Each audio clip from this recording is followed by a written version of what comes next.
hunger and malnutrition, climate change, unsafe food, deforestation, poverty, soil erosion, inequality, human rights violations and abuses. Food systems adds to these problems. We are the future.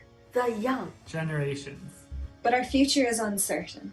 Food, environment, people. We're all connected. Our beautiful planet should nourish us. Food shouldn't kill us. Food doesn't have to cost the earth. Food can be a way to create, not to destroy. To learn and to honor and to protect our past and our future. To build mutual respect, fairness, understand, collaboration. We must act for food and act for change. So we can have good food for all. We can pledge. We can act. We can change our world. Join the movement for better food systems.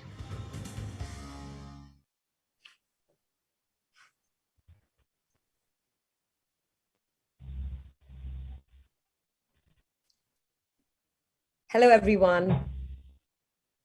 Welcome to our panel today on innovative and youth-inclusive policies and open discussion between member states and young people for Act4Change and Act4Food. Today's discussion is a roundtable between member states and the youth. And my name is Shremoy. I'm your moderator today, along with Tom Arnold. And I'm a chef. I work with the Food Foundation very closely on the Act4Change initiative, as well as I work in TV. Today's overview and agenda. So what are we going to talk about today? So today's overview is, well, number one, climate. The race to nourish a crowded world is threatening people, food insecurity, and putting our planet under unbelievable amount of pressure. Health, changing lifestyles and our eating habits are making chronic diseases an urgent priority. And resilience. We can't go on in our current way. Something's got to give, and we need to have good food for all. We should leave no one behind. Young people can't accept this grim legacy. Well, over to you now, Tom.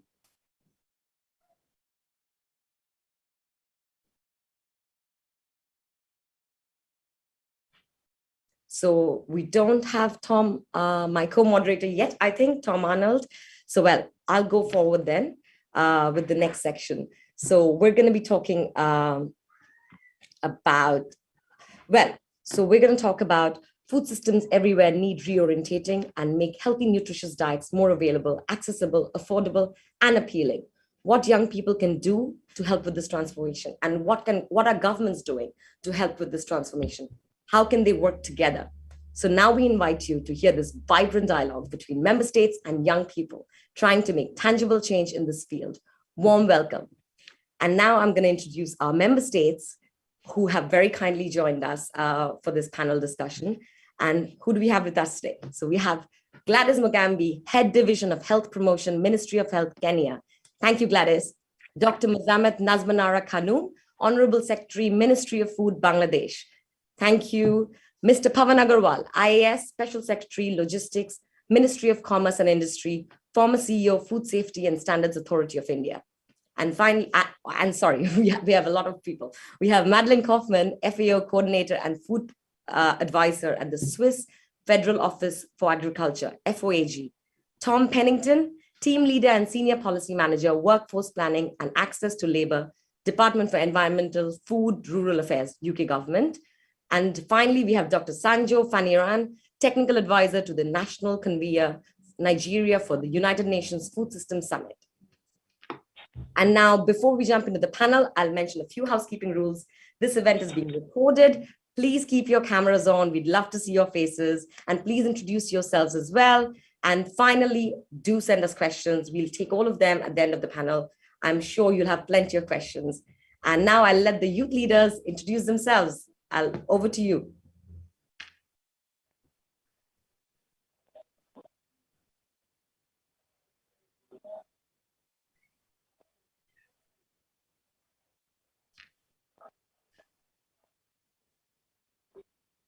Otherwise, I'm starting, and then I can hand over to the next one. Oh, no, Maureen, I see your spot. Okay. Good morning. My name is Maureen Muketha. I'm a youth leader from Kenya, Nairobi, and I'm really glad to be here and looking forward to a very interactive session. Thank you. Hi, this is Dipti from Bangladesh. I'm a core group member of Act4Food Act4Change, and it's a really honor for me to have a seat with all of you. Thank you so much.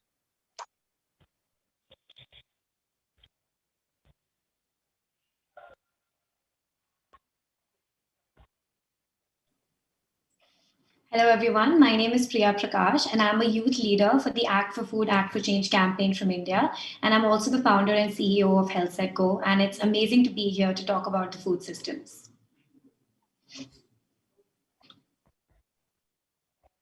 Hello, my name is Mary Claire. I'm also part of the core team, and I'm additionally also part of the Food System Summit, where I'm acting as the vice chair on youth, and I'm also part of the Real Food Systems movement. I'm from Switzerland.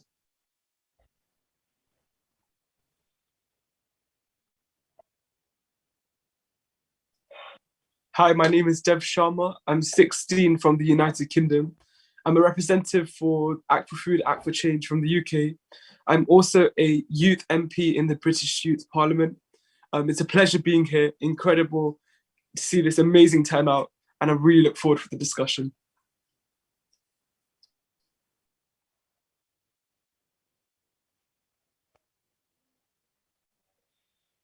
Good morning, everyone.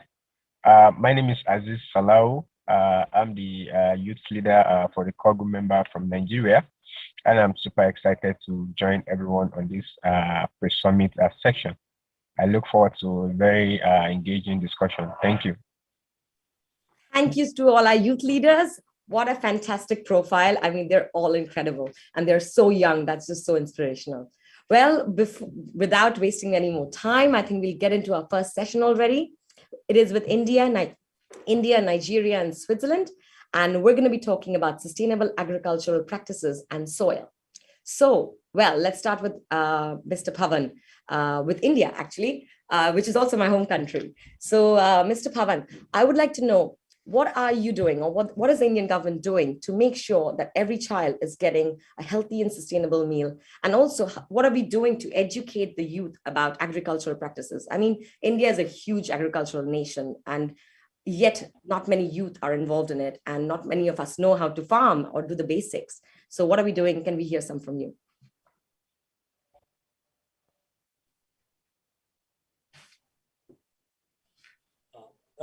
Sorry. Thank you, Shrimai. I'm very happy to be on this panel. And this is very exciting. You know, I feel so youthful being part of this group, which is largely of grouping a group of youths from around the world, including Shrimai. You know, happy to see you here. As you mentioned that India is primarily an agriculture nation, farming is so important to us, but India is also a youthful nation. We have the largest number of youth in the world.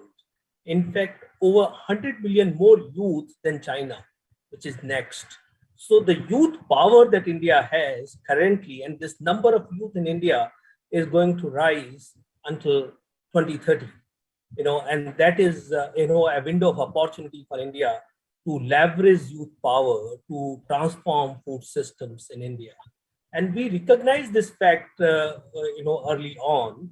About 3 years ago, when I was in my earlier role in the Food Safety and Standards Authority of India, we started what is referred to as Eat Right India movement, which is primarily a movement led by youth in India, bringing about large-scale change.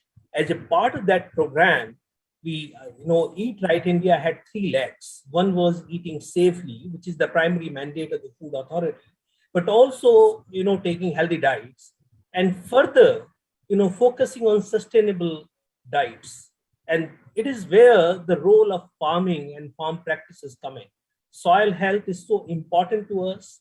You know, use of agrochemicals is, you know, has to be done in a very judicious manner. So those are the kind of issues that we were basically focusing on in that campaign. We also ran a Eat Right Creativity Challenge, which engaged, hundreds of thousands of youth across the country.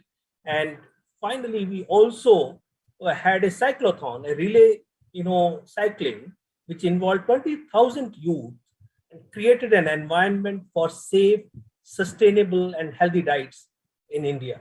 So, there's a lot of focus on eating right, and I think we need to be doing more in India than what we are currently doing. And this provides an opportunity to learn from other countries, and also, to bring focus on what needs to be done in a country as large as India.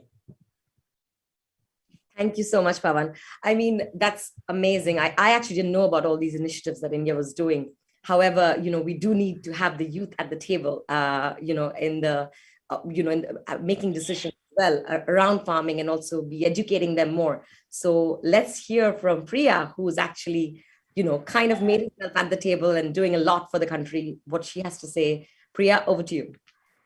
Yes, thank you so much, Shrimoyi. And it was really great to hear Mr. Pawan Agarwal talk about the amazing initiatives that have been done in India. Specifically, as he said, India is an extremely vibrant young country, and we love our food as a country. And I think getting the youth involved in the conversation around food systems is more critical than ever before if we have to achieve the SDGs by 2030.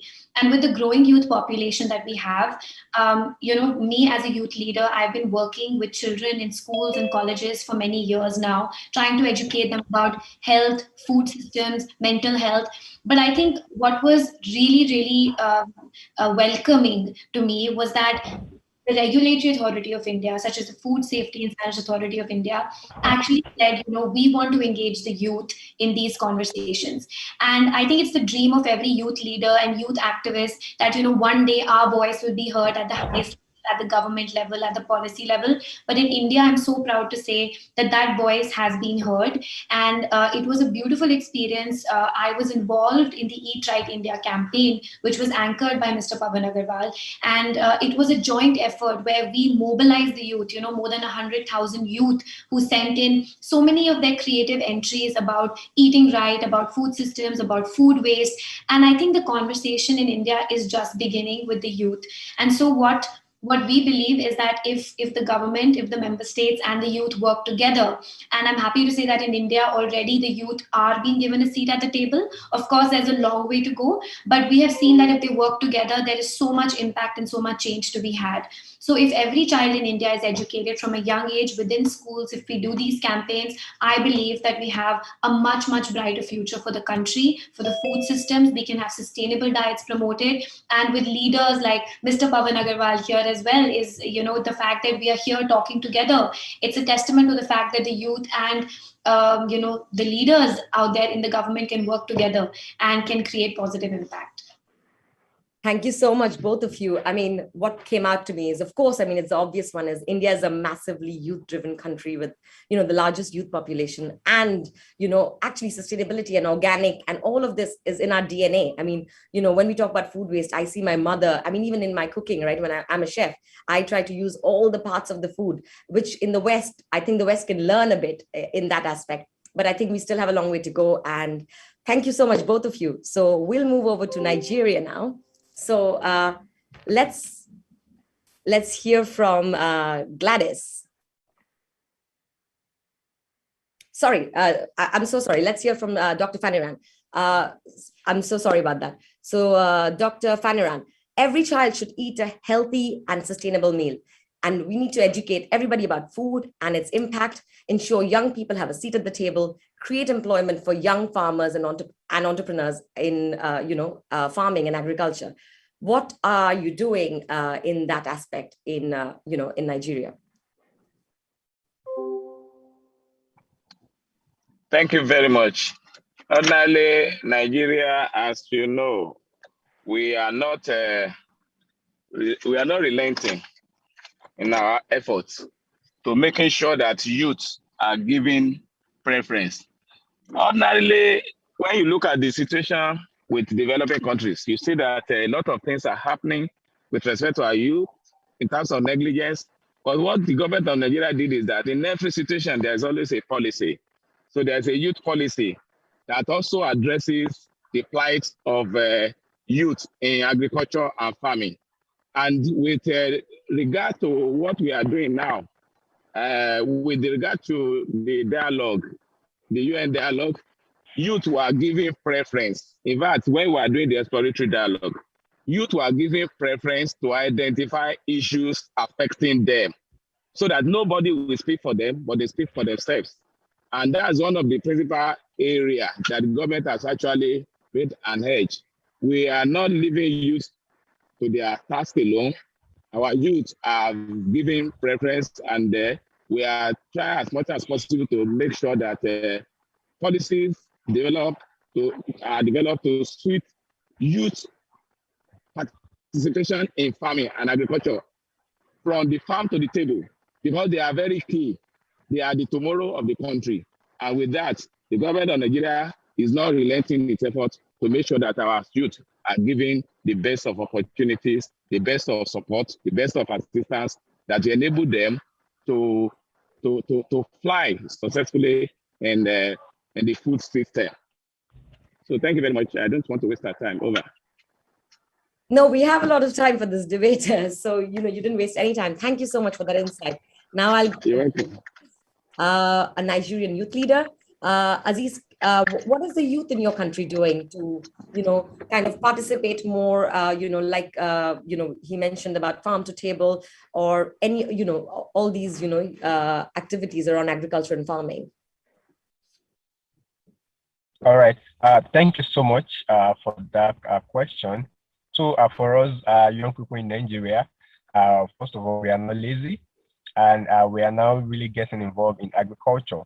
Like I usually tell a lot of young people like me, that you don't necessarily have to be on the field or on the farm for yourself a farmer. So what we are really doing now is to make them understand that yes, you can actually act across the value chain.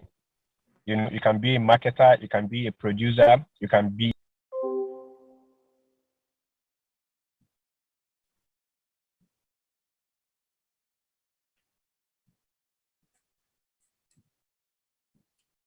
Oh, sorry, we just lost Aziz. So I guess I will, can I bring Dr. Sanjo again in to maybe chat a bit more about what else is happening in Nigeria and how are you bringing, I think, do we have Aziz back again? Sorry, Aziz is back. Aziz, you can finish your point. Aziz, your video is upside down. I mean, we like the view, but it would be great if you could turn your camera around. Thank you, Aziz. And you need to unmute yourself, I think. Aziz, you are muted. Aziz, I think we've lost Aziz. The network seems like it's challenged. I don't know. My video is not on again.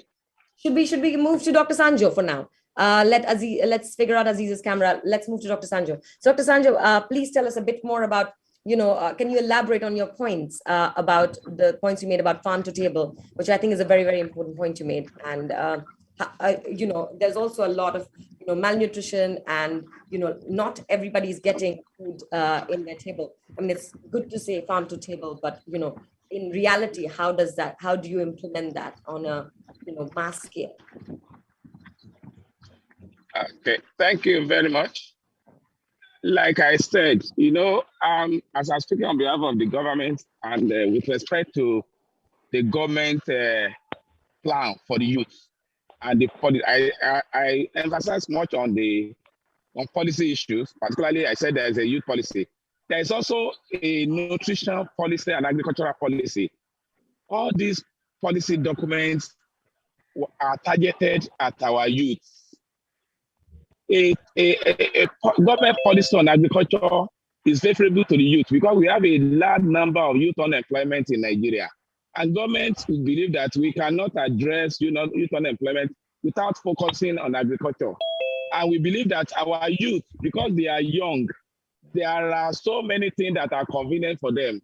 When you look at the population of the youth, and you look at the current technological issue, you know that youth are much more involved and engaged in technology. And those are the various areas, the key areas that government is focusing on, particularly to make sure that youth are fully engaged and their engagement is actually supported by funding. So that's why most of those policy issues, policy documents that we develop in respect of our youth are given preference and priority and implemented as expected. So the youth in agriculture is key. And as I told you that even when we are doing the exploratory dialogue in Nigeria on moving food system, what we change the narrative of food system and agricultural practice in Nigeria, youth were given preference and they were even made to organize their own dialogue, such that they already have a pathway to addressing food system, to addressing youth in the food value chain in Nigeria. So that is the little I can say for now. Thank you. Based on what we have from the outcome of our dialogues at the national level, at the country level, both the local dialogue, the national dialogue, and even the community dialogues. Youth are given preference and they are already being taken care of in the government program and plan. Thank you, over. Thank you so much. Well, we found Aziz back again. So Aziz, let's finish your point. And, do you have anything to say? And yeah. All right, thank you so much. Like Dr. Fandro has rightly said, a lot of new things are now coming up on board for young people, especially. We are now seeing agriculture as business, unlike the other way we see it as subsistence level. So now everybody is really now involved. A lot of technology involvement are now being encouraged. For young people to actually see agriculture as a very viable business. It is actually very, very important. And recently, a lot of engagement are now revolving around young people, because we are now being carried along. We are actually part of the process, from the special dialogue, the exploratory dialogue, down to the consolidated dialogue, and even at the pre-summit dialogue and the summit that is still going to come up. So youth space are now being created, for us to not only be at the receiving end, but then part of the implementation process, and also doing everything together, coordinating with different stakeholders, because whether we like it or not, young people are also stakeholders. We have women group, we have youth group, we have the private sector, we have the public sector, we have the government, we have the development partners. So now, I think we did lose Aziz again. Unfortunately, we have a timeline, so we'll have to move over to Switzerland. Thank you, Dr. Sanjo, and Aziz as well. Thank you, but unfortunately, we lost you. But Aziz made some really good points, both of them, Aziz and Dr. Sanjo, about youth participation, farm to table, but also the youth agriculture is actually good economic means for the youth, and it's a good career option. And I think as a government, if it promotes it more, I think more and more youth will be involved in agriculture and farming. So, well, we will move to Switzerland now. So in Switzerland, we've got Madeline Kaufman. Hi, Madeline. Hi, how are you? Thank you. I'm good. How are you? Good, thank you. Thank you for joining us.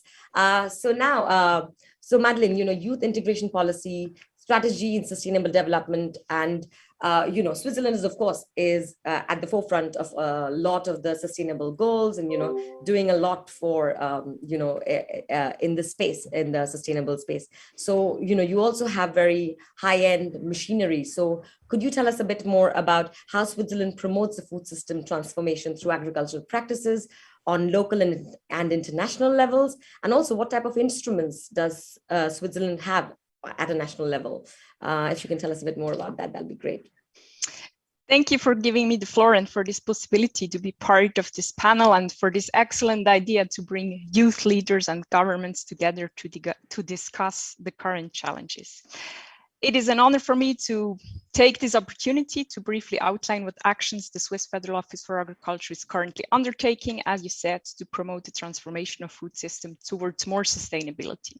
Maybe to begin, I would like to say that for me, it is clear that youth is the future, if not the present, of food security. Yet around the world, I think that farm populations are aging rapidly worldwide, and this is a figure that surprised me a lot when I first heard it. The average age of farmers is about 60. So this results in what is referred to as the generation gap in food and agriculture. It is a global challenge. It's not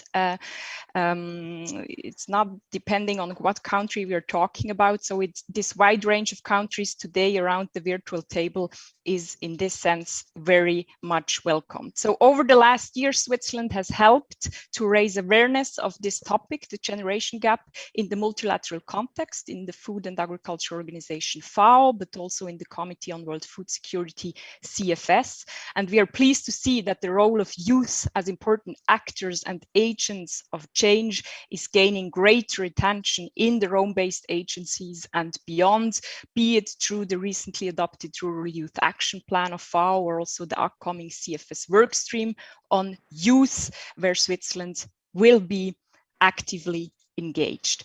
Now, one specific example maybe of Switzerland's commitment at the international level is that together with FAO, we have organized a series of multi-stakeholder capacity assessment workshop with a focus on what is needed to motivate young women and men for a sustainable agriculture.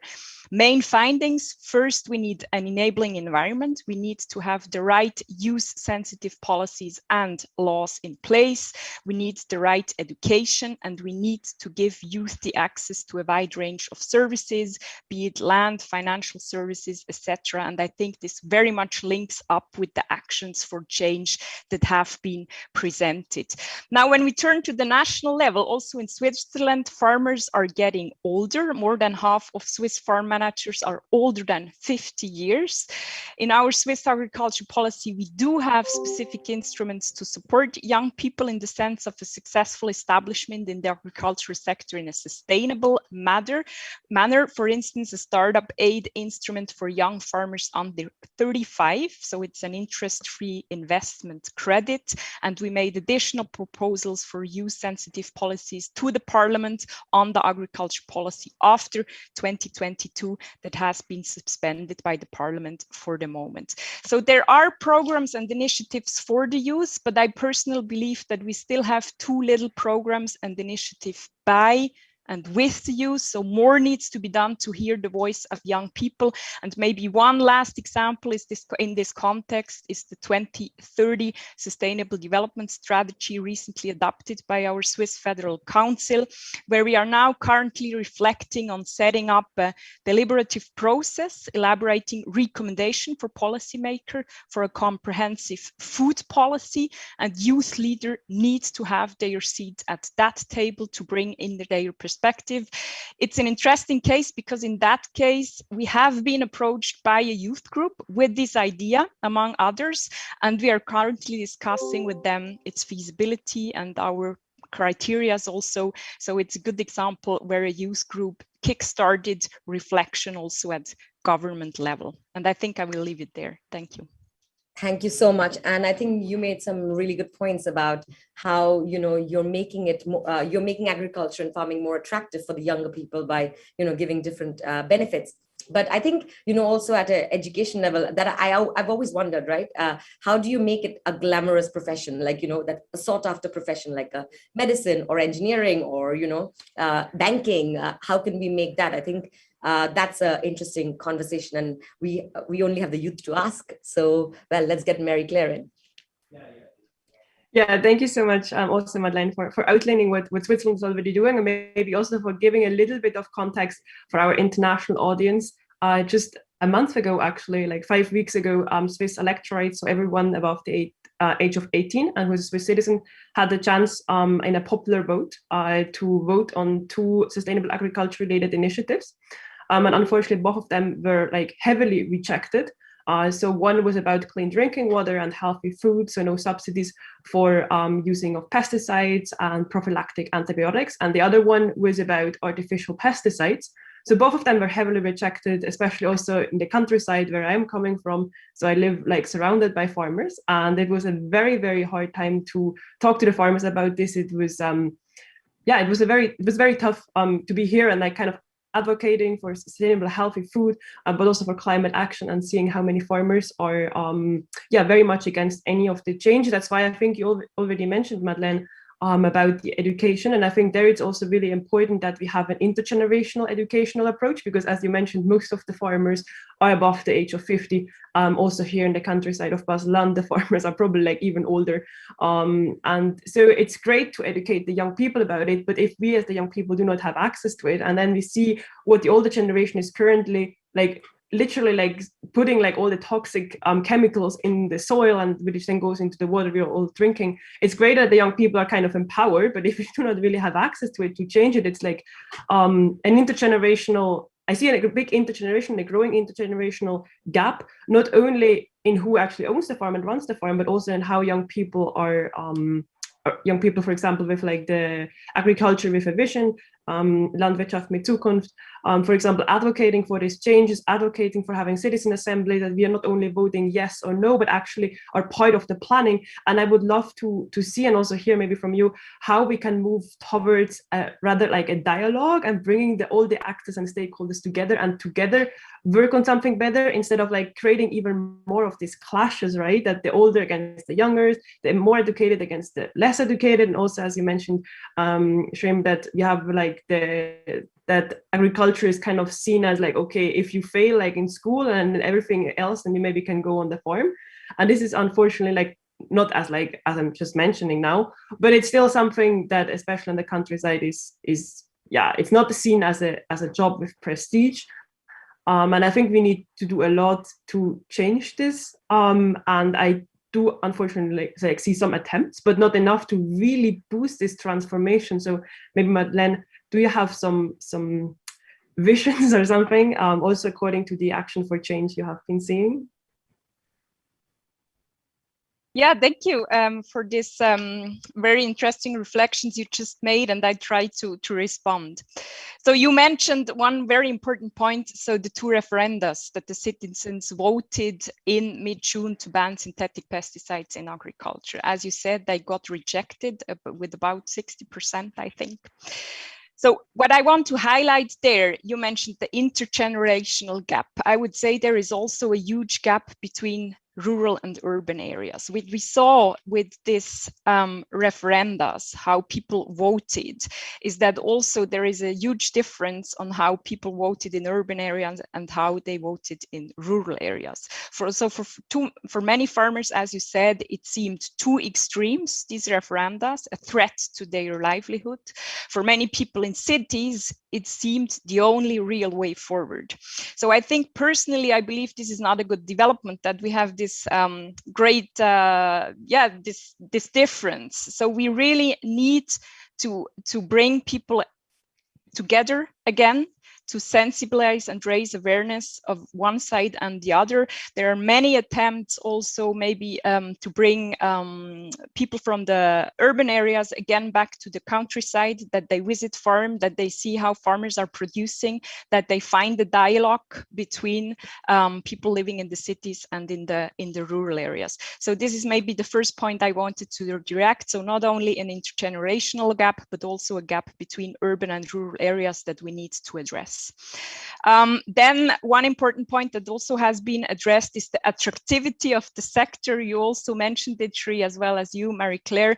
It is a very important point. So it's not only to give youth all what they need to be active in the sector, but it's also we need to work on the attractivity of the sector as such. So the prestige, it needs to be sexy, it needs to be interesting for young people. And I think that's where we also try to find way forwards. As I said, we made additional proposals to the parliament for the agriculture policy after 2022. At the moment, as I mentioned, it has been suspended by the parliament. For instance, we made the proposal to include new forms of production, such as insects and algae, also to make the sector more attractive for young people. And maybe the last point that was mentioned by Marie-Claire, I think dialogues is the most important instrument. We have been over the last 4 months, I would say, we have conducted national food systems dialogues as per invitation of the UN Secretary General in relation to the UN Food Systems Summit 2021, where we brought together more than 110 food systems representatives. And with that, we discussed exactly how we need to build our food systems in the future. And there were many of these points that you brought up with the Act4Change also came up at national level. So education as a primary mean to transform our food system, regular dialogue with the systemic approach, for instance. There was the idea to create a house of food, an impact hub, mainly as an independent body supporting existing local networks, for instance. And one important point also came up there, so that we need a holistic cross-sectoral food strategy. And now with this, how we go forward, I mentioned the 2030 Sustainable Development Strategy and these action plans. And as I said before, we are currently reflecting on setting up a deliberative process on these recommendations for policymakers. And that's where we need to see the youth leader at the table, that they can bring in their perspectives. And I think like this, we really have the possibility to bring everybody together, to also give them responsibilities and to move forward together. Thank you. I have a question, sorry. This is also a personal question based on the Act4Change. I mean, Switzerland's a country of, cheese, chocolate, and meat, a lot of that, right? Raclettes and stuff, which is all delicious. However, how do you, as a government, how do you promote a plant-based or, try to push for a plant-based diet in Switzerland, especially, in the rural areas, like, I think, like we were mentioning, that's a challenge, right? How do you push for that? How do you do that? I mean, I can ask both, both of you actually this question. Like, what does the youth do? Do you stop eating chocolates and raclettes? And what are you doing? So yeah, I think. Maybe I can quickly go first. I live vegan in Zurich, in the biggest city in Switzerland, and it was super easy. You find all the products you need, and when you hear, because I can't drink milk, so when you go to a restaurant and you order a hot chocolate and you ask for a plant-based, a vegan milk, they are looking at you like you're from another planet. So the options here are really, really limited, almost impossible. So when you go to a restaurant, very often the meat is the central part, and if you want to have something without meat, you well, we can give you something without meat, but we don't have a replacement, right? So what you at the end get is actually not a well-balanced meat. In the cities, it's as you also mentioned, Madeline, right? It's way easier. They have a lot of also chefs. Also in the universities, for example, they train the chefs on how to cook a balanced meat. But on the countryside, it's very, very challenging. And also there is almost no awareness around this topic. But yeah, would love to hear more from you, Madeline. No, thank you. And I think it's, as you said, I think one interesting point is that in Switzerland, often the cities are much more ahead than maybe the national level. We also saw this in line of the national food systems dialogues. We also made city dialogues with Zurich, Basel, Geneva, Lausanne, and Bellinzona. And we saw that somehow they are much more ahead. And I think it's also very inspiring, because from bottom up, they can also push, let's say, the national level and motivate us to move forward. So I think this is a very important part. Now, what we do, I think, in this 2030 Sustainable Development Strategy, we also have one target where we see that the proportion of the population that eats a healthy, balanced, and sustainable diet, which also goes in the promotion of plant-based diets, as Marie-Claire mentioned, rises by 1/3. So I think that we also now are putting place instruments to really also at the political level to promote this plant-based diet and to increase it. Thank you so much. Well, I will now bring in Maureen to just remind us a bit about what are the Act4Change. I know a lot of you have read it, but Maureen, can you come on and tell us a bit about all the Act4Change and especially your favorite ones as well? Thank you, Shrim. So the Act4Change, so the Act4Food Act4Change campaign is a two-phased campaign. There's the Act4Change campaign, which is the pledge, and then we have the Actions for Change, which are a list of priority areas that were collected or that were gathered from a coalition of the youth liaisons group, then the core group members of the Act4Food Act4Change campaign came together and grouped them according to the way they had been listed. So they are a list of 17 actions for change, but the actions for change that really look they're prominent among the youth leaders, or among actually not youth leaders but all the youth that have voted for the actions for change or the list of actions for change, is everyone should be able to afford healthy and nutritious food, which is a conversation that has started coming up. And then we have retailers and food businesses must reduce food waste.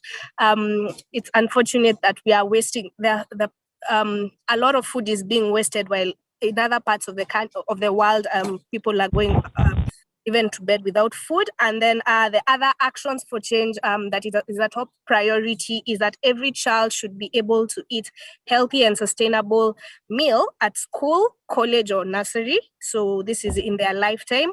And also advertisement of or promotion of healthy food and restrict junk food advertisement. So this means whenever, because most young people either consume whether it's social media or watch television, we would like for more or healthy and nutritious foods to be advertised as opposed to junk food. And then educate everyone about food and its impact on our planet and our health. So the food that you're consuming, is it affecting our planet? Does it have? Is it nourishing you, or is it also while it's nourishing you, could it be destroying the planet? So those are the top actions for change that are proving to be, that seem to be more common among the youth. Thank you, Shrim.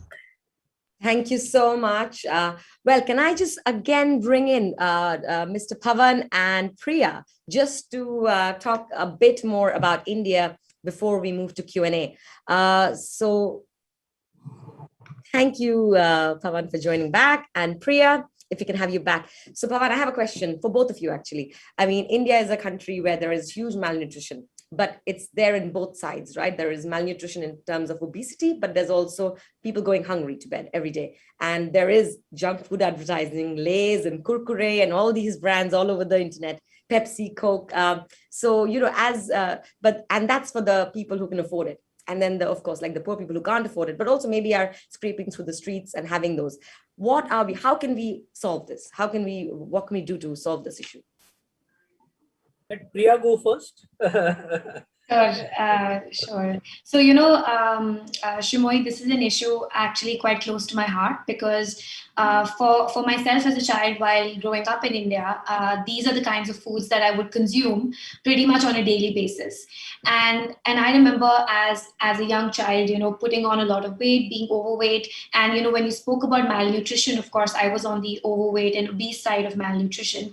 And, you know, both sides are difficult to be on. And I distinctly remember as a young child, you know, being bullied at school for that, having a lot of physical and mental health issues because of that. But still, if I looked around for support on how to work on some of this, my parents, my family, or my school, my university, I did not have any resources to really go to actually empower me to work on this for myself. And, you know, that is what, you know, today as a youth leader also drives me, that a lot of this awareness about what is healthy, what is unhealthy, a lot of awareness about the food on our plate, about how we need to take care of our health. I think this is something that really needs to be made available in different languages to the young people of today, because it is a life skill that will benefit us forever. You know, and I think it's really surprising that in schools we teach physics and chemistry and mathematics, but we don't teach about food. We don't teach about how to take care of our own health. And India as a country, we have type 2 diabetes, we have cancer, we have other non-communicable diseases like heart disease. And these are all things that can be linked back at some way or the other to the lifestyle, to the kind of marketing that we are exposed to as children, and to the kind of food that our families think is okay to feed us.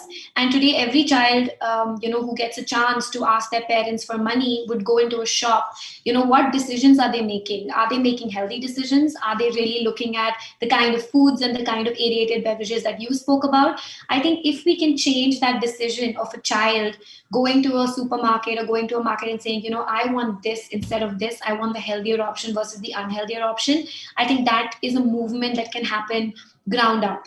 And so having these things incorporated in the education system right from the ground up with the help of regulatory authorities, with the help of campaigns like the Eat Right India campaign, where we mobilize so many youth members, I think those are things that we really, really need to do.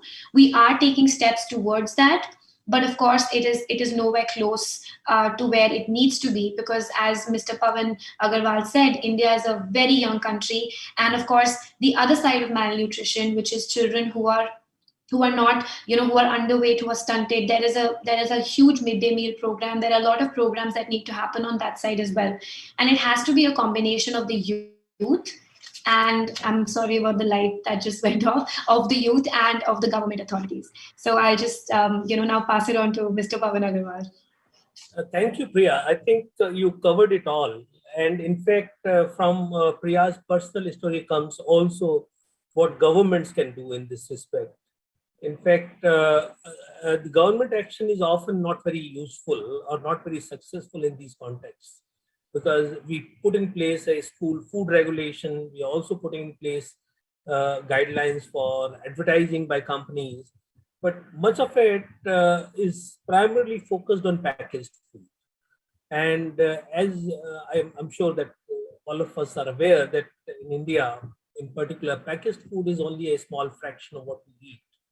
And the traditional food in India often has, some elements which are not so healthy, and therefore, strictly through regulation and government mandate, this cannot happen. It has to happen through education early on, and that is what we are approaching, from a government standpoint. And I think making this desirable early on from the children is so important for us. On the malnutrition side, on issues of undernutrition, very ambitious programs are there, and they're delivering results. Of course, it takes time, and government is aware of this. There is something called Poshan Abhiyan, and a huge investment is being made by the government in that respect. Thank you so much, Pavan and Priya. That's really insightful. And, I really hope there is a change, and that when my child grows up, she goes to the supermarket and buys a nice vegetable cracker, I don't know, or some other healthy diets. I hope the big companies are watching this and, making those innovations in technology and creating some healthy snacks for kids and for everybody. So thank you, everybody, from this section. I think we are coming to a close. I will remind everybody, if you do have questions from this panel, please send them our way. I would address them. I think there is many questions that I can think of, but I've asked enough. So should we wait and see if there are any questions for anyone? Let's have a look. Okay, so we do not have any questions for this section, but I'm hoping that people will send questions towards the end. People, don't be shy, just send questions our way. This is your chance to ask these youth leaders and the state governments, and so that you can stop wondering what they're doing and ask them directly. Okay, so I think we'll move on to our second segment now, and that's a very, very interesting segment. It's about, focusing on healthy diets and accessibility. I think we've already covered some of it in the previous segment, but we will hear a bit more on the same topic from Bangladesh, Kenya, and the UK, which is a country I currently live in. And I think I would bring in Bangladesh, Dr. Khatun. Can I have? Yes, this is Muhammad Najmanara Khanum. Hi, Doctor. Thank you so much for coming on. And the whole Act for Food, Act for Change inspiration came from your country. Can you please explain to us how your government is taking action on these priority areas? For example, to make affordable, healthy eating for youth. What do you do to defeat hunger, and how you're tackling malnutrition, including obesity? I mean, I guess it's a similar state like India. I mean, we're neighboring countries. So what is exactly happening? And I know there's a lot of fish eating happening in Bangladesh. What are we doing around, fishing of Hilsa, for example? Thank you so much, dear CMOE moderator, respected guests and youth who are present here. Assalamu alaikum and very good morning to you all. I want to thank the organizer for having me here in this pre-event of UN Food System Pre-Summit 2021. As you asked, also, I must say that it indeed feels great to be part of this healthy event. Also, this is good to see youth from Bangladesh is leading the country here. The way Act for Food and Act for Change campaign has brought the youth across the globe together in one single platform is really praiseworthy. I just giving a brief highlight in the food system situation in Bangladesh. At the dawn of the independence, the father of the nation, Bangabandhu Sheikh Mujibur Rahman, took strong steps to ensure the overall development of agriculture and food security in Bangladesh in the light of the constitutional commitment. And Bangladesh has made sustainable improvements in food security and nutritional status in the current decades as a result of interministerial coordination, strategies, policies, country investment plans, and agricultural incentives adopted by the government. Government of Bangladesh is coming to ensuring sustainable food security for all people of the country. And it made a good progress in hunger, undernourishment reduction. The proxy indicator of hunger is prevalence of undernourishment. At present, prevalence of undernourishment is 9.7. Whether by 2030, Bangladesh target is below 10%. However, due to COVID-19 situation, hunger situation of Bangladesh may deteriorate. And Bangladesh has also achieved a success in chronic undernutrition, that is the reduction of stunting, low height for age of under 5 children. A rate of stunting has been reduced from 51% in 2004 to 31% in 2019. Similarly, the rate of wasting, that is a low weight for height, also shows an improved situation. The rate of wasting has been reduced from 15% in 2004 to 9.2% in 2019. And the rate of underweight has also decreased from 43 in 2004 and 22 in 2018. There are high levels of anemia among preschool children and non-pregnant, non-lactating women. However, only 11% of these preschool children and 7% of those non-pregnant, non-lactating women are iron deficient. So Bangladesh government is taking initiative to address the malnutrition and others backwardness in regard to our health of adolescent and youth. And we have national policy. And I must mention here that some significant good works are also ongoing where youth and adolescent nutrition and health safety are given high importance. Involving youth, such as involving them in implementing awareness program, behavioral change communication, and in food intake, in ensuring this existing agenda will be the first step to involvement of youth in Bangladesh food system transformation.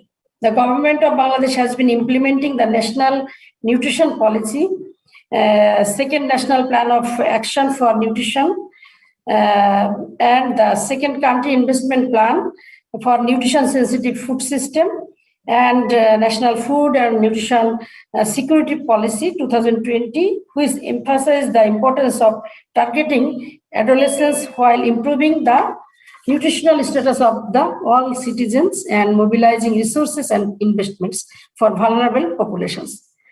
And we have also National Youth Policy 2017 is also another effective one that focuses on many areas of youth development as well as creating awareness among young expectant mothers who belong to the age range unsafe for motherhood, and sensitize youth to the need of intake of nutritious food and to the harm of fast or junk food, and motivate them to adopt healthy lifestyle. Thank you so much. Thank you so much for informing us about all the changes you're making, and especially about pregnant and expecting mothers, which is actually a big problem as well. I mean, there are a lot of young women getting pregnant. So thank you, Deepti, for coming in. Deepti, so Deepti is our youth leader from Bangladesh. Can you introduce yourself a little bit? And yeah, you know, what do you have to ask Dr. Muzammad? Thank you, Shrimoy. It's very nice to be here, and this is the biggest occasion for the Muslim. This is the Eid Day in Bangladesh, and in this day, Mrs. Nazmanara ma'am has given us time, and it's really very much a matter of very much honor for us. So you have, yeah, thank you. Happy to you also, and it's a matter. You have also. All of you has come to know about the condition of Bangladesh and what the government are taking steps to move forward with our policy and with our system. But I have nothing to say here, and we are going forward with heavy speed, and it's true. But my question is, when all these steps and plans have taken, I'm sure there was no youth at the table, and that is my point. This is the time where we need the youth at the table, and where we need to listen from the youth. And yeah, our government is doing very much for the youth, and they are taking big steps, but no, the youth are not at the table where they can say what they want. Dear ma'am, if you ask me or any other youth like me, they can say yeah, we don't have availability of nutritious food beside our school. We don't have availability in our college canteen nutritious food. So yeah, when you will ask the youth that what do you need, what do you want, what do you feel that it is the lack of our opportunities, then you can make very much useful and fruitful steps for the youth. And my want is that, yeah, you will listen to the youth voice. Thank you. That's a very interesting point, that Deepti made, is like, of course, the government's taking all these actions, but the youth are, because they're not at the table, they're probably not aware of it as much, and they can't make their own contributions. So, I'd like a dialogue here. How can we involve the youth in Bangladesh to, make more decisions? What do you think? Thank you so much, Deepti Chaudhary, for your queries. I think we are not in the position to reply you very nicely, because we are lagging behind in this aspect. But recently we are trying to make some club adolescent club or many youth club, and they are raising their voice in proper way. And I think in future you will be able to raise your voice more oftenly. But I think today's dialogue is a good start for us, as we are progressing fast, and now we become middle income country. So we would like to be a developed country within 2041, and we have prepared our prospective plan and Delta plan also, and now we are implementing 8th 5-year plan, and we have this type of issues in our 5 years plan. So I hope for the best you will be there in future. Thank you so much. Thank you so much, both of you, and thank you for joining in. And you know, Eid Mubarak, is that the correct way to say it? Yes, yes, yes. Eid greetings from Bangladesh. Mubarak. Celebrating. Hope you have lots of biryani, vegetable maybe, not the lamb. I have a saying there, and this is the beauty of Bangladesh. That how sweet of you, Miss Najmara ma'am, that you are giving us the commitment. Yes, we will listen to the youth, and the whole system of Bangladesh is like a typical arranged marriage where the parents don't want to listen from the bride or the groom, and they want the welfare of their daughter and their boys. But when they will know from them that what will make them happy and what they need, that will be very much fruitful and very much nice. And I'm very happy to hear from Ms. Najmara ma'am about his commitment. Thank you so much. Looking forward to work with you more. Thank you so much. Yeah, I hope, Deepti, you can work more closely with the Bangladesh team and, you know, make some changes. Cool. So let's move on to Kenya now. So should we get Maureen and Gladys on here?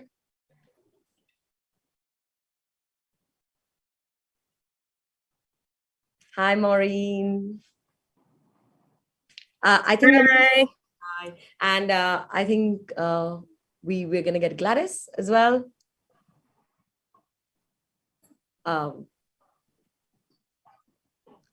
We're waiting for Gladys to restart the video. Anyway, let's start with Maureen already. So Maureen, indigenous food, that's a very interesting one. And I think it's the hot topic worldwide, right? Everyone's talking about local produce, indigenous food, and, you know, every country has incredible indigenous food. But, you know, what are the youth doing to spread more knowledge about, you know, the local food, the local cuisine? Because, you know, when you grow locally and have, seasonal food and from your own country, I'm sure it's much cheaper, and, you know, that could, and also that could help, in promoting, healthy, affordable, nutritious diets. So as the youth of the country and a youth leader, what are you doing to help this? Thank you, Shrim, for your question. I think I should recruit you. You already seem very interested in vegetables. But what I'm doing in Kenya is I run an organization called Tulevyema, which is Swahili word for let's eat right. So Tulevyema seeks to raise awareness of proper feeding habits among community members. And we also train young women of reproductive age to cultivate indigenous vegetables on vertical gardens. So they cultivate 4 varieties of indigenous vegetables for their household consumption, and also sell of the surplus to meet other household needs. You would ask, why indigenous vegetables? And the answer is because these indigenous vegetables are highly nutritious, and they're also quite expensive as compared to the exotic vegetables, because they're not largely produced. So whatever is available is expensive. So that means a household is not able to consume these vegetables daily, because vegetable intake should be daily. So that's what we do at Tulevyema. And apart from just training them how to set up these vertical gardens to cultivate the indigenous vegetables, we also equip them with knowledge. So why are you cultivating these indigenous vegetables? What are you supposed to be eating? Non-communicable diseases are on the rise. So one great step of preventing these diseases, because they are dietary non-communicable diseases, is through proper eating. So it starts with you the first step is for you to eat right as you work towards also preventing yourself from getting these diseases. So that's what we do at Tuleviama. Thank you so much, and welcome to Gladys. Thank you for joining the panel. Gladys, I think you are muted. Yes, I'm okay now. Thank you so much for joining the panel. So yeah, we just heard from Maureen about, my question was around indigenous vegetables and how can, what is the government doing to promote more farming? Because as Maureen mentioned, actually eating indigenous or local vegetables is more expensive than the exotic ones because of the, because there's no scale in farming those. And also, how do you make nutritious food available at an affordable rate to everybody? I would love to hear your thoughts. Thank you, Maureen, for being there. And thank you, youth, for accepting to be engaged in the issues of food, especially food production, which is very difficult for the youth. So in Kenya, we have a policy, the Food Security and Nutrition Policy, that gives guidance on what we need to do, and promotion of vegetables and fruits is one of the areas that is very key, because we found that most Kenyans are not consuming vegetables. So our constitution ensures that we are involving everyone, and youth are supposed to be there. So what we are doing is under the Scaling Up Nutrition movement, we have support from GAIN to mobilize the private sector. And the youth are involved in that business network, whereby we bring together all the actors so that they can give us ideas on how we can do things in a better way. So we've identified some gaps in terms of how we can market these foods, how we can package them. And we're in the process as government to see how we can improve the packaging and labeling, so that people are able to make the right choices. And when we look at the food, which is the whole food, we are coming up with programs whereby we are educating the public on the importance of eating these foods, and actually trying to show them how they can prepare them so that they can appreciate the nice taste of the foods that the youth sometimes think are not tasty. So working together with the youth and the other sectors, we'll be able to increase this demand for vegetables, and education is actually the real key thing. And what I would urge the youth is being in school, you're the ones in the universities. When you do your research, give us more information and ideas so that we are able to use technologies that are modern, that are acceptable to the youth, so that we can reach them and help them to change their behavior. That is my comment in short. Thank you. That's really useful. You are actually asking the youth to help you in the process. Yeah. So, Maureen, what would you do? How would you help Gladys in this process as a youth? I mean, I can think of chefs making more interesting dishes with vegetables, and that would make the youth want to eat it. But that's one of the solutions I can think of. Maureen, do you have anything else? I really like what Madam Gladys has said with regards to educating, because I strongly feel it starts with the knowledge that you have. Yeah. So we need to, just as what she said, we need to raise more awareness of why are we really talking about people need to eat vegetables. Taste is a big factor. Young people do not like these vegetables because they don't taste nice. There are other, there's a type of indigenous vegetables that is very slippery. So when you eat, the texture is very slippery. So it's not, people don't like it. But, I keep asking, how long does food stay in your mouth with as compared to the time it takes in your gut? So it's about, yes, we eat to food, we eat food because it tastes good, but let's look beyond the taste and the texture. And it will stay in my mouth a maximum of 2 minutes, the very maximum, I think, and it will stay longer in your gut. So let's look at food as it's nourishing my body.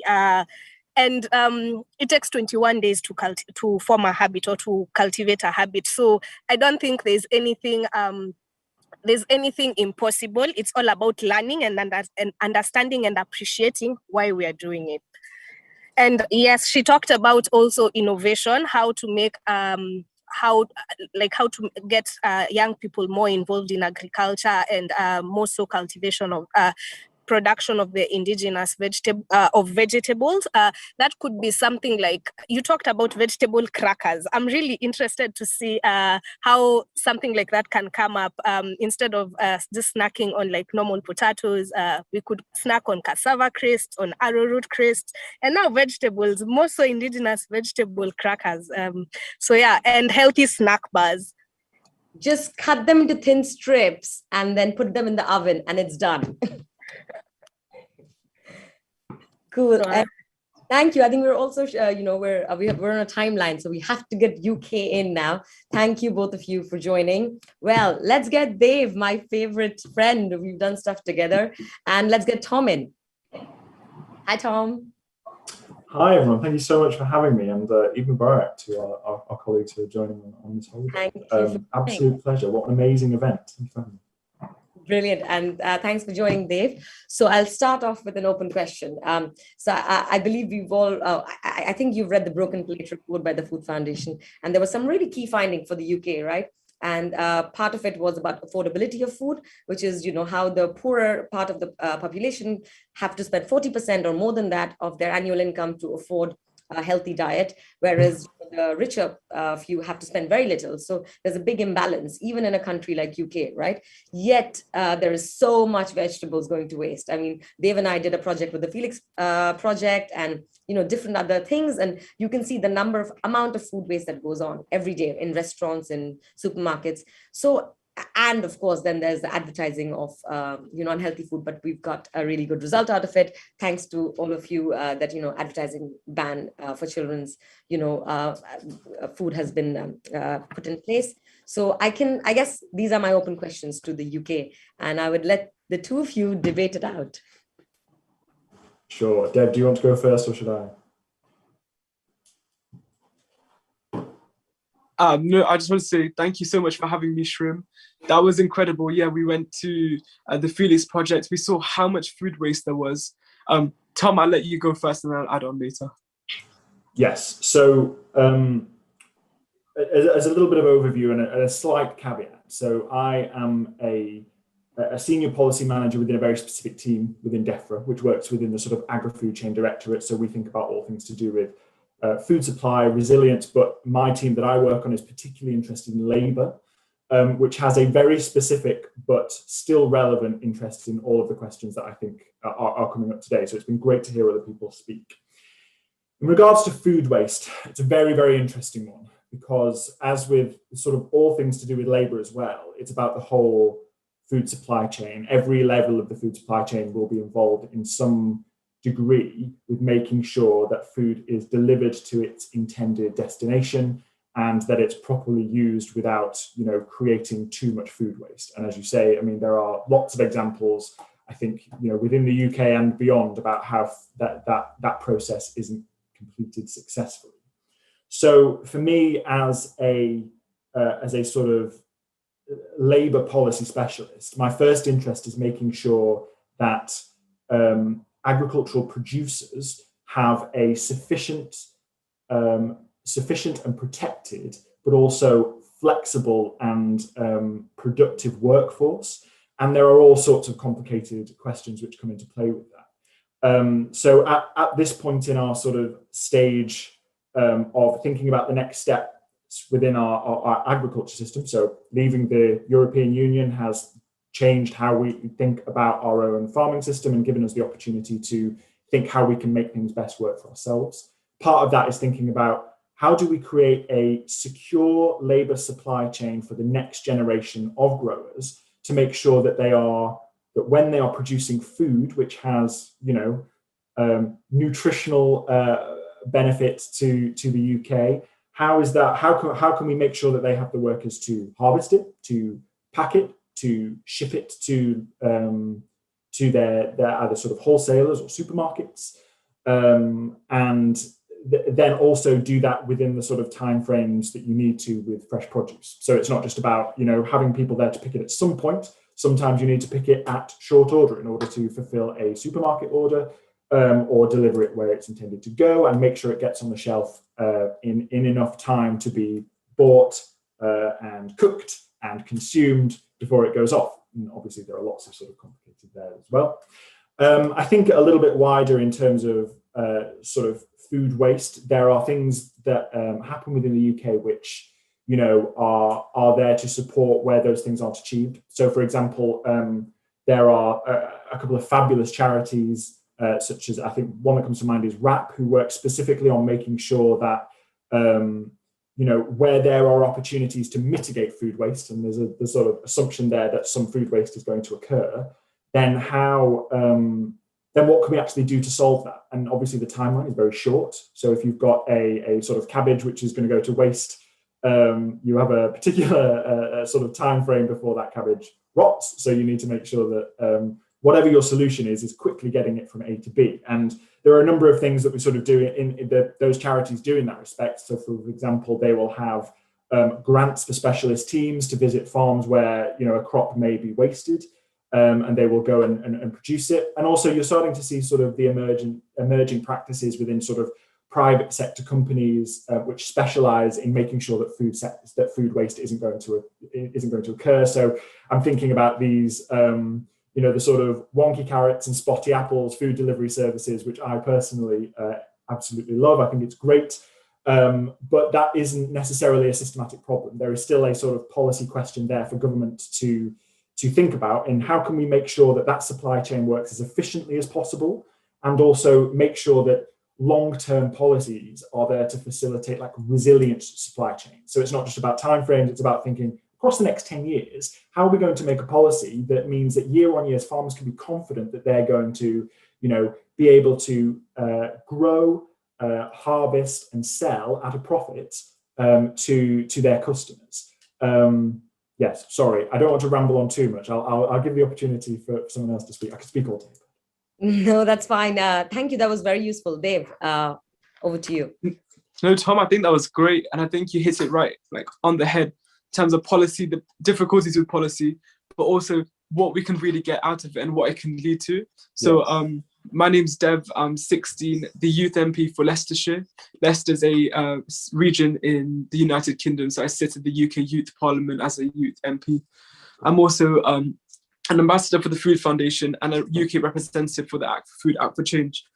And we really see policy, like, government policy really dictates from the top. And I'm a firm believer in the top-down approach, meaning like it can really dictate and set a narrative or set a precedent, which farmers and so do consumers have to live by and have to spend by.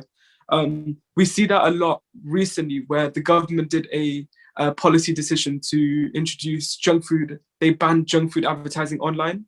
So it was a campaign that I helped run and spearheaded, and we wrote a letter to Matt Hancock. And that was actually a top-down approach from government where they completely banned junk food advertising online. And that helps curb consumer behavior. It makes big brands and companies advertise healthier options and put that center stage and spotlight that to young people instead.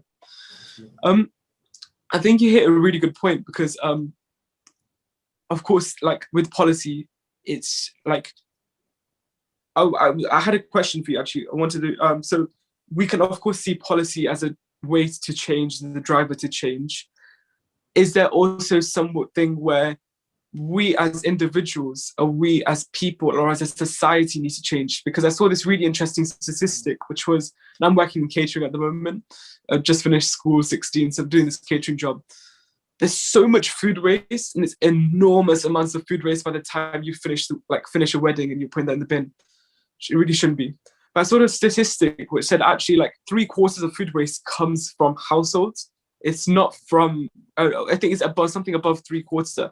Don't quote me on this, but it's like a vast majority of food waste comes from households, not from retail, not from what do you call it, weddings and things like this. So do you think there is a part for us as a society, as a community to play?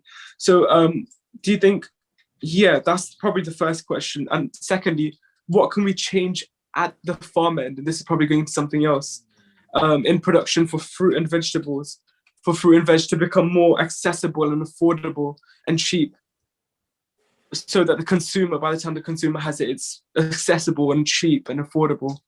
Right. Okay. That, I mean, absolutely fascinating question. So I'll address the first one first, naturally. Mm-hmm. Individual change. It's a very interesting question, isn't it? I think across the world, particularly now, we are thinking about climate targets internationally as policy. That there's that perennial question about how much is about individual contribution and how much is it, where will the impact come from? And is that going to need a government response, or is it going to need individual response? Inevitably, I think the answer falls somewhere between those two things.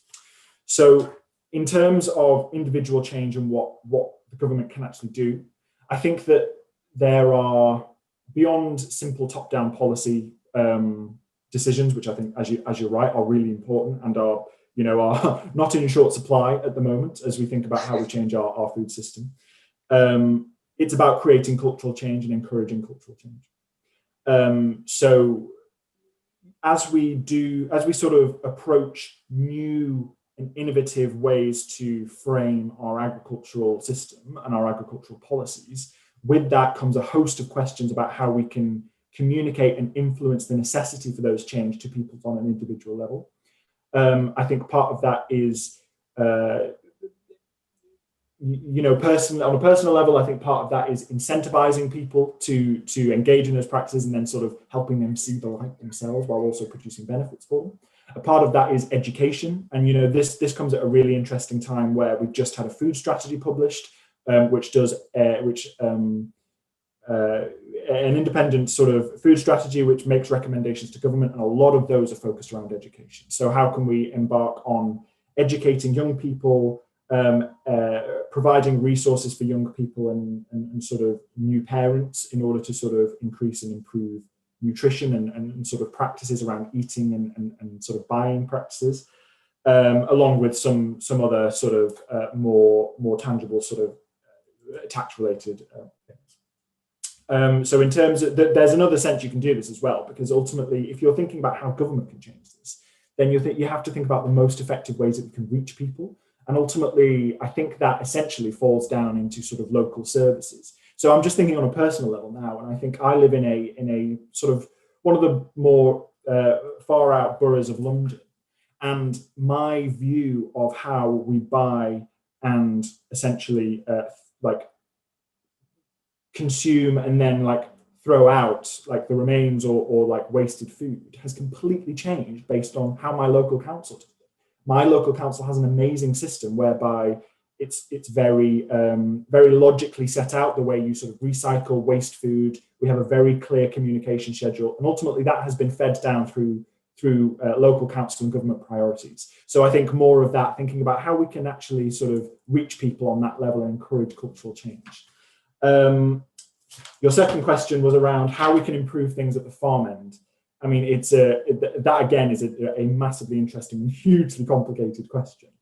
I think that ultimately, when you're talking about fresh produce growers in many countries, basically, you're talking about an industry which operates on tight timeframes, frequently sort of low margins, and in order to sort of think how we can make that food more affordable, you have to be quite open-minded and be ready to think about the whole supply chain rather than those individual producers. You can't necessarily say it's never, particularly in the age of sort of thinking about climate change, you can't just think, okay, how can we just increase the amount we produce, without increasing food waste? It doesn't really work like that. However, there is lots of thinking going on now at the moment about innovation and productivity and how we can incentivize in the next few decades more innovative practices in order to make sure that we're using,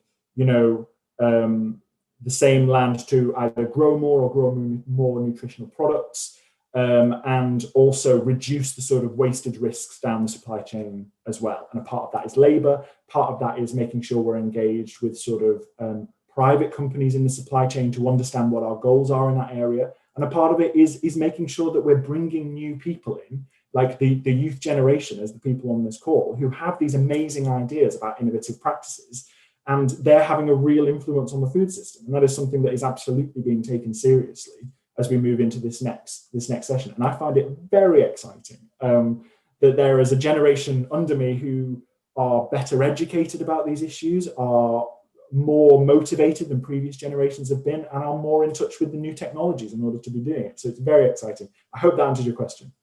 Thank you. No, that's it. I'm sorry, Dave, I have to cut this short and pass it on to Tom Arnold, my co-moderator, because we're running really short on time, to take some Q&As, I hope. Dave, do you have any closing thoughts quickly? No, I was just going to say, completely agree with you, Tom. Cultural change, societal behavior needs to change. And that's driven, just like climate change, that's driven through local governments and national government. And that eventually entices us as consumers to really change our behavior. But yeah, an incredible discussion. Thank you for having me. Brilliant. And Tom will take some Q&A from the audience and give us closing remarks. And on that note, bye, everybody. Well, Srim, thank you very much. And thank you for doing such a fantastic job over the last hour and a bit. We've very limited time for Q&A, but there's one question which I think has emerged, which I think should be perhaps receive some comment. And it's the role about the role of media. I mean, we've spoken about government, we've spoken about different actors in the food chain, but the importance of media in communicating some of the key lessons, the key messages that we've touched on today. Is there somebody from the panel would like to talk about that? Perhaps giving an example of where in their country the media has played a particularly positive role.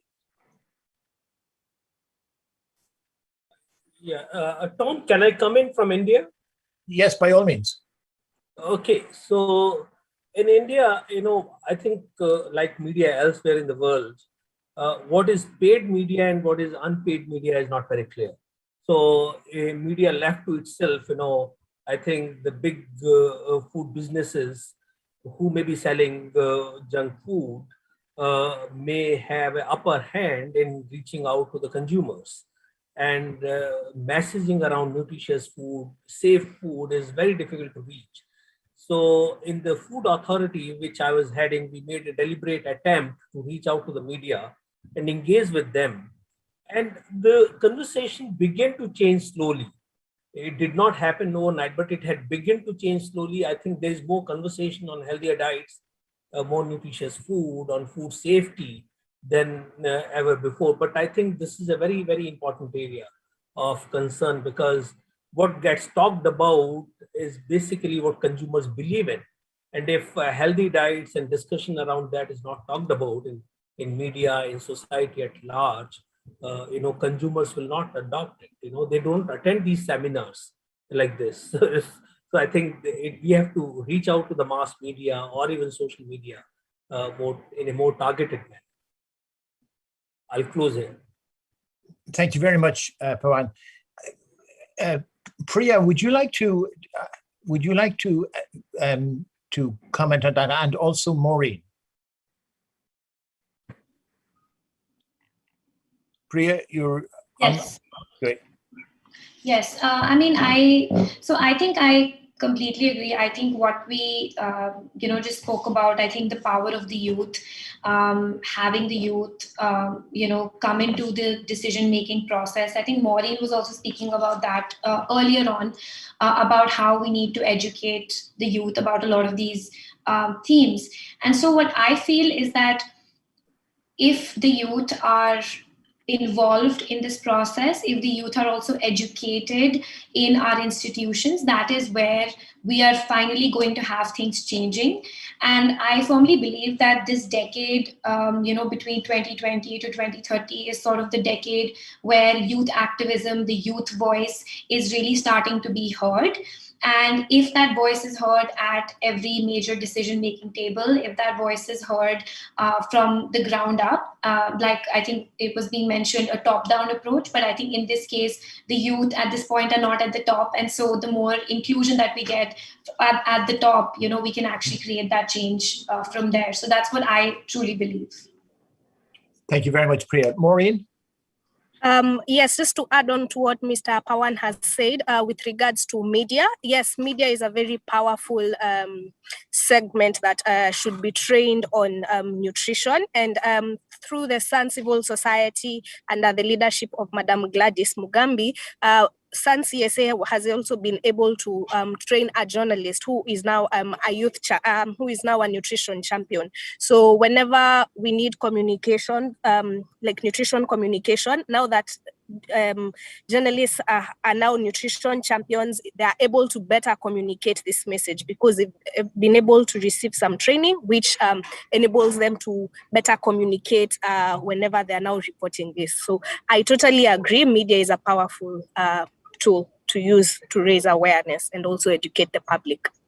And I just wanted to add one point on this, that when icons from the media, which are well known, are talking about these themes, I think that is what is really important. For example, in India, we had a very well-known cricketer, Virat Kohli. He was the one who was speaking about food. And so when we involve personalities, media personalities in talking about these things as well, I think the youth are very influenced very easily. It's the time of influencers, and the youth are following all of the celebrities out there and all the social media icons. So I think they also need to talk about this, and I think that can have a huge impact.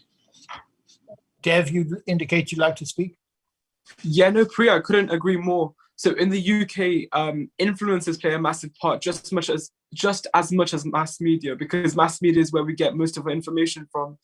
But now with the rise of social media, living digital lives and seeing influencers, there was a recent report which came out. It said that nearly half of all UK child influencers have promoted fast food or junk food to their audience. So that problem is vast, is there. Also with mass media, right? We get most of our information from mass media. It's easily accessible, it's there, it's present. The media for a long while has been responsible for blaming the individual, for blaming individual responsibility for years and years and years. They have sent out this message, oh, it's the individual's fault. We see this with children's health and children's childhood obesity, but they fail to really acknowledge the environment young people are growing up in. They fail to acknowledge that young people are growing up now in an obesogenic environment, which is incredibly skewed with fast food outlets down the high street, with junk food advertising online. They don't acknowledge any of this. So we've now, the media narrative has stayed the same for the last 30 years, but we now live in a different world. And I think how we address this problem, just like we have with climate change, how we've changed our way of talking about it, is something we need to replicate in terms of children's health and Act4Food and Act4Change, and the way we talk about food. We need to bring it into mass media needs to change their narrative into the 21st century. They need to speak about it in a more open way. They need to understand the environment young people are growing up in a lot more. Yeah, Priya made the point about a sports person in India, and somebody in the comment line has talked about the impact of Marcus Rashford in the UK and the focus he gave to the issue of school feeding and child hunger. And certainly the power of important personalities, of role models that can connect with youth is really something to be taken I just wanted to add just a final name of Ronaldo. I think everybody heard about what he did at a press conference. So all the football stars, they have Coca-Cola bottles lying in front of them. He picked his Coca-Cola bottle up, put it on the side, and replaced it with a water bottle, and that became a huge story. So I think this is the kind of propagation of a healthier lifestyle that we probably need. And I see another eloquent comment in the chat there from Rudaba from Bangladesh, who I know is head of the GAIN operation in Bangladesh and is doing great work. So I think you could all read that. Okay, I think it's time. We're slightly over time, but I do want to try and just pull together some of the key, what I think are the key messages from this morning's, I think, really productive and interesting conversation. And again, great thanks to Shrim for the skill with which she moderated it all. I suppose the first point I would make is we've heard from 6 countries, Kenya, Bangladesh, India, Switzerland, Nigeria, and the UK. And it impresses on, the key message that comes across, of course, is how different things are in each place, and yet how much commonality we're now beginning to see. The commonality is the recognition that food systems are becoming more important politically and in the public mind, and that needs to be built upon. And the Food System Summit is a huge opportunity to build on that, to put food right up at the top of the political agenda, both nationally and internationally, to allow people to understand the connection it has to issues like health and the issues like the issue of the environment and climate. So this is it's a moment of opportunity, I think, for the world as we work towards the Food System Summit in September, but also to see that whatever emerges from that Food System Summit is a foundation, a set of foundation stones to be built upon.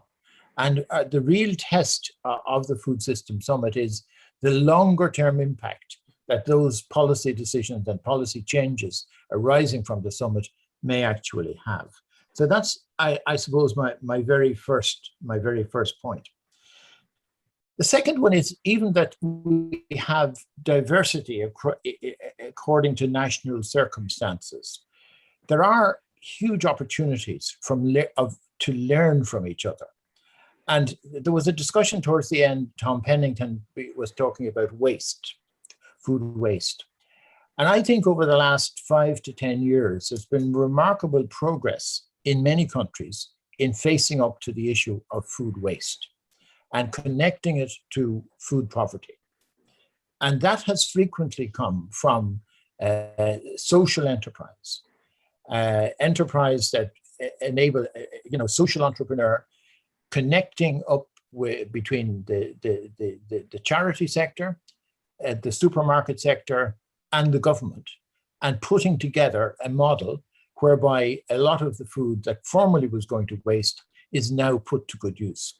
So I think that second basic point is of learning from each other. And again, many of the discussions that are taking place in the context of preparing for the Food System Summit, and hopefully the decisions that will be taken at the Food System Summit will enable that to happen. The third point, I think, relates around the big responsibility that government has. And that comes, for me, I think there's 2 particular areas which are very important. The first one is the question of establishing a policy framework which is consistent, which is both short and long term, and which creates an enabling environment for farmers, where there are incentives for farmers, but also an environment there was a comment there about the obesogenic food environment. And that is becoming an increasingly important problem in every country, I think. And so governments have a responsibility to take up that challenge. And part of that is indeed around the issues of information and about advertising and about packaging.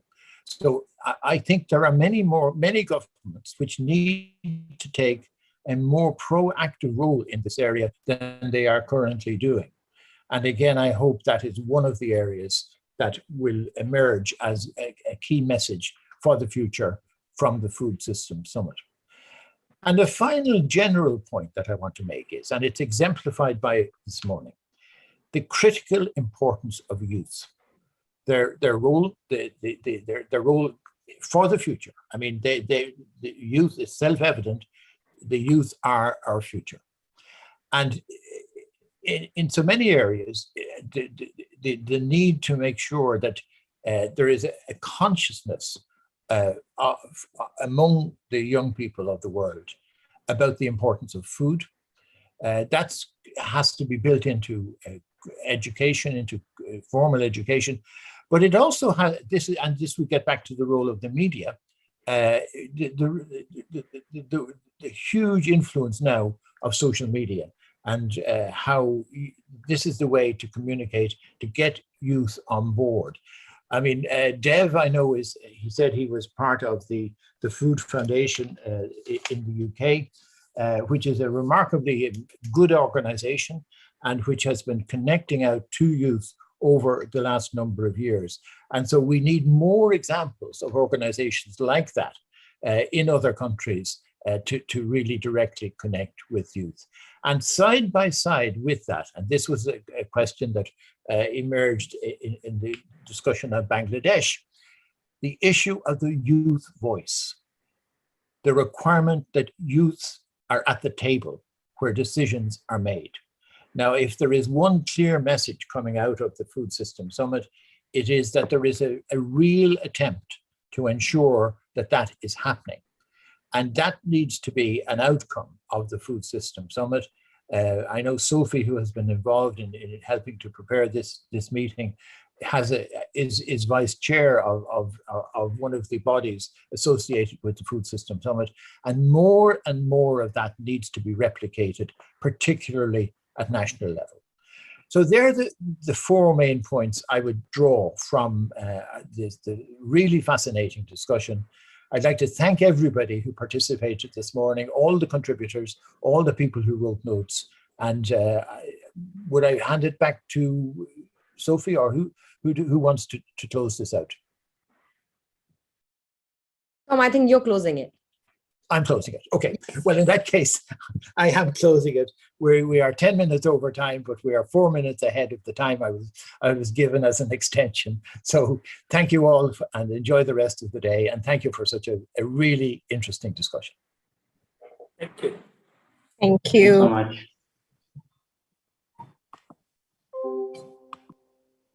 Hunger and malnutrition. Climate change. Unsafe food. Deforestation. Poverty. Soil erosion. Inequality. Human rights violations and abuses. Food systems adds to these problems. We are the future. The young. Generations. But our future is uncertain. Food. Environment. People. We are all connected. Our beautiful planet should nourish us. Food shouldn't kill us. Food doesn't have to cost the earth.